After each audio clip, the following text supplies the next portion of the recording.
Would you still buy a new car if you knew it could lose half its value before you even finish paying it off? That's the question many car buyers are asking right now, and the reason dealerships across the country are starting to panic. The new car market is flashing some serious warning signs. Prices are up, interest rates are brutal, and buyers are walking away. Brand new vehicles are sitting untouched on dealer lots, some for months, others for more than a year. And it's not just a few struggling models. From luxury brands to EVs, even long-trusted names are collecting dust while the bills pile up. Today, we're breaking down the top 10 cars dealers can't sell in 2025, and the surprising reasons why these once promising models are now stuck in park. Number 10. Infiniti QX55, the new SUV that feels old. Infiniti launched the QX55 hoping to ride the wave of coupe-style SUVs, but instead, it's become one of the brand's slowest sellers. On paper, it should have worked. Sleek design, a turbo engine, luxury touches. The formula looked solid. But under the skin, the QX55 is built on old bones. It rides on the same architecture as the QX50, a platform that dates back to 2019 against fresh-faced competitors like the BMW X4 or Mercedes GLC Coupe. The Infiniti just feels behind.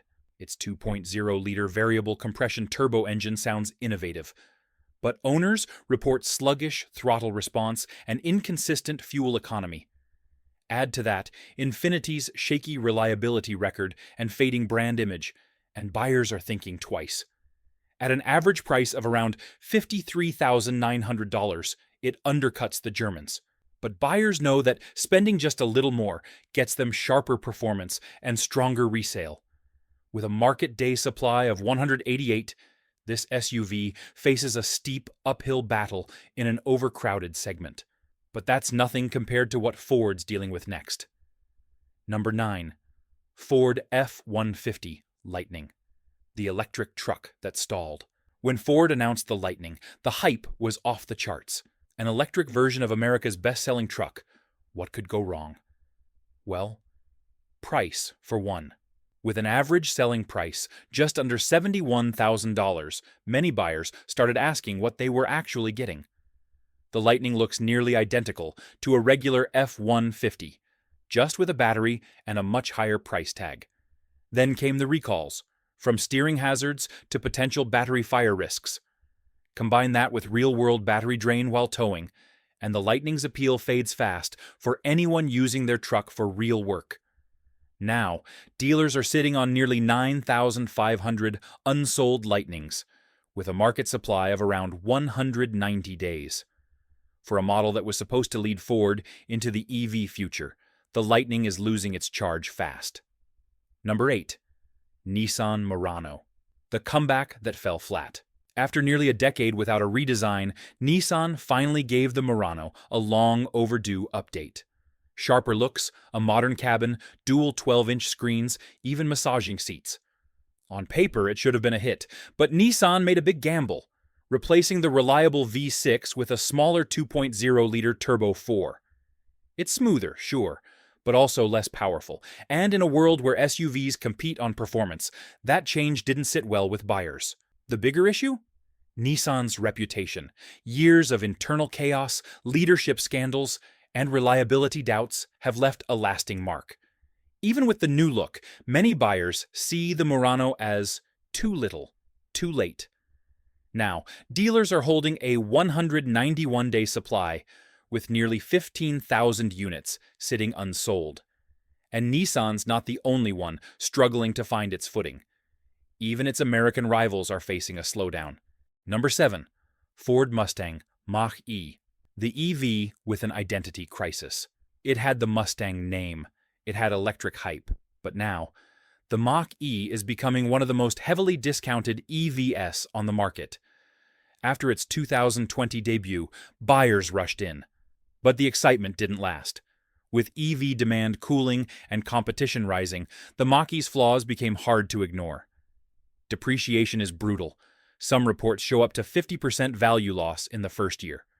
Add recent price hikes of up to $2,000 due to tariffs, and the Mach-E looks like a tough sell next to rivals like the Tesla Model Y or Hyundai Ioniq 5. Dealers are now sitting on nearly 16,000 unsold units, with inventory levels around 198 days. A car that was meant to electrify the Mustang legacy is now just another reminder of how fast the EV market can turn. Number 6. Cadillac CT4, the luxury sedan. That time forgot. The CT4 was supposed to help Cadillac win younger buyers, sporty styling, modern tech, and a premium badge. But 5 years after its debut, it's showing its age. In a segment where every brand is pushing fresh updates, the CT4 looks dated next to rivals from Genesis, Lexus, and even Acura. Reliability hasn't helped either. Reports of electrical issues and inconsistent quality have made it a risky buy at nearly $47,000 on average. With over 2,700 unsold units and a 201-day supply, the CT4 is fading into the background, proof that heritage alone doesn't sell cars anymore. And even brands known for safety are starting to feel the same pressure. Number 5. Volvo XC40, the safe SUV that lost its edge. For years, Volvo's XC40 was the go-to small luxury SUV, stylish, practical, and safe.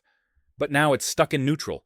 A major recall over rear-view camera failures hit more than 400,000 vehicles, shaking buyer confidence. On top of that, reliability ratings have dropped, and tech issues like power failures are becoming more common. At $48,000 on average, buyers expect near-flawless performance. But when competitors like the Genesis GV70 and Lexus NX offer more advanced tech and smoother builds, the XC40 starts to feel overpriced. With a 209-day market supply and 7,100 units idling on lots, it's clear that safety alone doesn't sell anymore. But that's mild compared to what's happening in the luxury SUV world. Number 4. Land Rover Discovery, the luxury SUV no one trusts. The Discovery has always sold itself as the SUV that can do it all: family comfort, luxury, and off-road skill. But in today's market, buyers are asking, is it worth it? With an average selling price around $75,000, reliability should be bulletproof. Instead, it's the opposite. Owners continue reporting electrical gremlins, touchscreen glitches, and uneven build quality.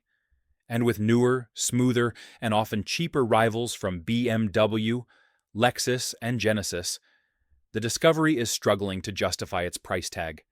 Dealers are now holding around 1,600 unsold Discoveries with a 209-day market supply. And that's before we even get to the brands losing their most loyal fans. Number 3. Alfa Romeo Stelvio, the beauty buyers don't trust. The Stelvio is fast, stylish, and full of Italian character. But it's also proof that passion doesn't pay the bills. Enthusiasts love its handling and punchy engine, but average buyers, not so much. Reliability issues, pricey maintenance, and poor resale value have made it one of the hardest luxury crossovers to move. At around $55,000, it's not outrageously expensive. But when you can get a Lexus or BMW for similar money with fewer headaches, the choice is easy. Now, dealers have a 218-day supply and nearly 900 unsold units, making the Stelvio one of the industry's slowest movers. Even Porsche isn't immune to what's happening next. Number 2, Porsche Taycan, the supercar that's losing its charge. On paper, the Taycan is a masterpiece: stunning design, incredible performance, and Porsche pedigree. But in the real world, it's a financial nightmare. Sales have dropped nearly 50% year over year, and depreciation is staggering. Some used Taycans are selling for 60% off MSRP, only a year or two after purchase. According to Kelley Blue Book, the average Taycan owner loses $57,000 in value over 5 years, making it one of the most expensive cars to own in its class. Even with battery upgrades and faster charging, buyers just aren't biting. Dealers are holding them for months, with a 241-day supply across the country. If Porsche can't keep momentum, you know the luxury EV market is in trouble. Number 1. Ram 2500. The truck that time forgot. And now, the slowest selling vehicle in America right now. The 2025 Ram 2500. This truck was supposed to be the comeback story. New design, upgraded engines, refined tech, everything buyers asked for, but instead, it's sitting still. Literally. Dealers are holding more than 8,000 unsold units, with a staggering 392-day supply, over a full year's worth of inventory collecting dust. Why? High prices and buyer fatigue. Dealers are refusing to budge on pricing, and with monthly payments already sky-high, shoppers are walking away. Even brand loyalty isn't saving Ram this time. In a segment built on trust and practicality, the 2500 is proof that no name is untouchable. For years, car makers pushed prices higher, banking on demand that never seemed to slow down. But now, reality's catching up. Buyers are smarter, interest rates are higher, and brand reputation matters more than ever. Whether it's a struggling EV, a luxury SUV with bad reliability, or a forgotten sedan, the message is clear. The market is shifting, and fast. If these giants can't sell their cars, what does that say about the rest of the industry? Maybe the real winners in 2025 won't be the ones with the flashiest tech or biggest engines, but the brands that actually listen to what buyers want. If you found this breakdown helpful, drop a comment below with the car you think should have made the list. And don't forget to subscribe for more deep dives like this one, because the next time you see those big dealer discounts, you'll know exactly why they're there.